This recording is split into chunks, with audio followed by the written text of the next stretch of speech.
Assalomu alaykum katta yo'l ishqibozlari. Mana Farg'ona viloyati Qo'shtepa tumani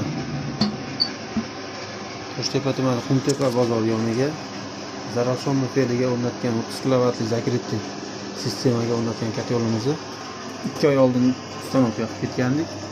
Hozir mana qishning juda anomal sovuqlarida qanaqa rasvod qilyapti, rasvodlarni bilish uchun mana xonadonimga yana tashrif buyurdik. Hozir xonadon egasidan xarakter sifasini yanada ko'proq o'rganish uchun kelganmiz.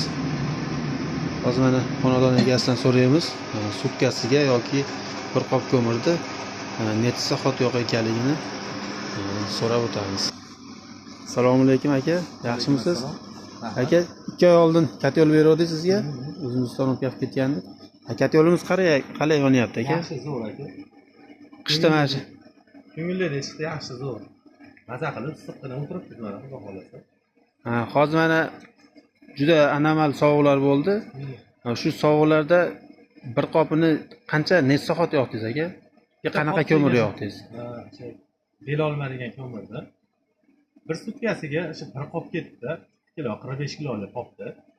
40 kilolik sredniy shunaqa qopdi.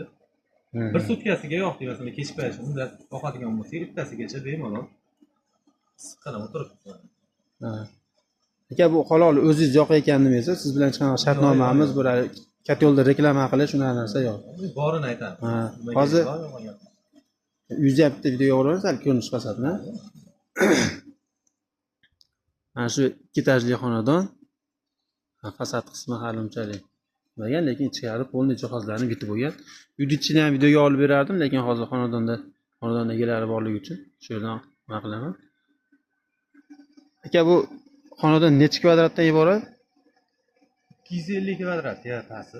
250 radiator sistema, teplopol yo'q, radiator sistema, teplopol yo'q, hammom bo'ldi, hammasi issishi bir xil, yaxshi. 40 gradus qo'yib qo'ysa bemalol isitib normal isiyapti. Juda bemalol. Bitta kuyunda juda bo'laveradi.